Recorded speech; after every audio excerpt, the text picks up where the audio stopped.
Mtazamaji, zifuatazo ni habari za michezo na burudani. Jina langu ni Kisa Mwepiana. Karibu.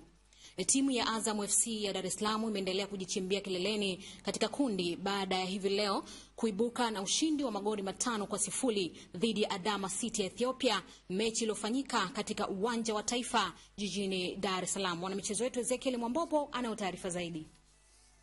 Magoli ya Azam FC katika mchezo huo yamefungwa na mshambuliaji Kipri Cheche aliyefunga magoli mawili, huku Farid Musa akifunga moja sawasawa na Ambrose na Yahya wakifunga goli moja kila mmoja. Mchezaji chipukizi Farid Musa ndiye alibuka mchezaji bora katika mechi hiyo, ambapo amejinyakulia zawadi ya kingamuzi cha DStv.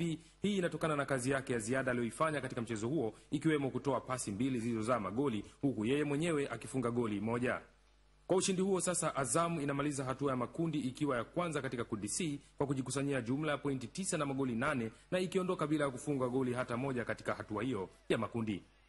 Mechi za robo finali katika michuano hiyo zitapigwa tarehe 28 na tarehe 29 mwezi huu Julai, ambapo timu ambazo zimekwisha fuzu katika hatua ya robo finali ni Al Khartoum na Gor Mahia na Yanga kutoka kundi A, huku APR na Al Shandi zikitoka kundi B, na Azam FC ikiwa ni timu ya kwanza kufuzu kundi C ikifuatiwa na timu ya KCC ya Uganda. Ezekiel Mwambopo, Dar es Salaam. Na wakati huo huo, kamati ya ndani ya uendeshaji ya mashindano ya kombe la Kagame nchini Tanzania LOC imewasilisha malalamiko kwa katibu mkuu wa Sekafa Nicolaus Musonye juu ya vitendo vya utovu wa nidhamu vilivyoonyeshwa na timu ya Gor Mahia. Katika mchezo wa kwanza uliochezwa tarehe 18 Julai, kocha mkuu wa Gor Mahia Frankie Nuttall alionyesha ishara ya matusi, jambo lilopelekea kuzua zogo na washabiki wa mpira waliokuwepo uwanjani kushuhudia mchezo huo.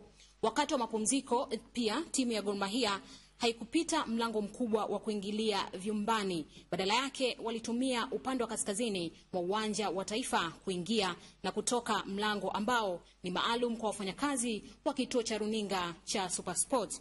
Lakini katika hali ya kushangaza, jana mchezo wake dhidi ya Khartoum walirudia kutumia mlango ule ule kwa kuvunja kitasa cha mlango ili waweze kupita na kuingia uwanjani, kitu ambacho ni kinyume na kanuni na utaratibu wa mashindano. LOC imeitaka Sekafa kuichukulia hatua kali timu ya Gor Mahia kutokana na vitendo hivyo vilivyofanya na kuharibu miundombinu ya uwanja wa Taifa ambao umekuwa ukitumika kwa ajili ya michezo mbalimbali ya kimataifa.